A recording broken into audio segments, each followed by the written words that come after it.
So let's look at the evidence of chemoradiation.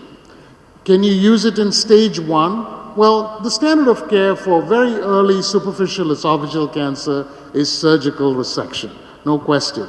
But if there are patients who refuse to have surgery, can they be treated with chemoradiation? And this study from Japan looked at chemoradiation and surgery for patients who could have surgery, and they found that there was no statistically significant difference in the outcomes between surgery and chemoradiation. But clearly the role for chemoradiation is in patients with more locally advanced disease. Everybody in this room knows a landmark intergroup study, or RTOG 8501, 50 gray with cisplatin 5-FU versus 64 gray with no chemo, median survival, 5 years survival, and local control, all significantly better. In fact, with radiation alone, the 5-year survival was 0.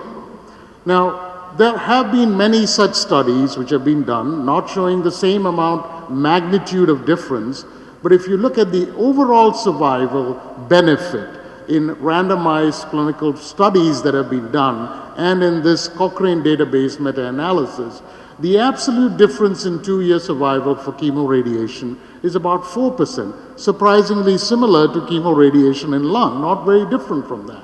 The absolute reduction in local recurrence is 12%. And there was no benefit to the sequential studies. This is important. The benefit was only seen in concurrent studies. So what has been done to increase the therapeutic ratio? Can we increase the dose and improve the outcomes? So a randomized study, intergroup 1, 2, 3, looked at precisely that. Same chemo as 8501, but comparing 50.4 gray to 64.8 gray. And what was surprising was there were 11 cancer treatment-related deaths in the high-dose arm.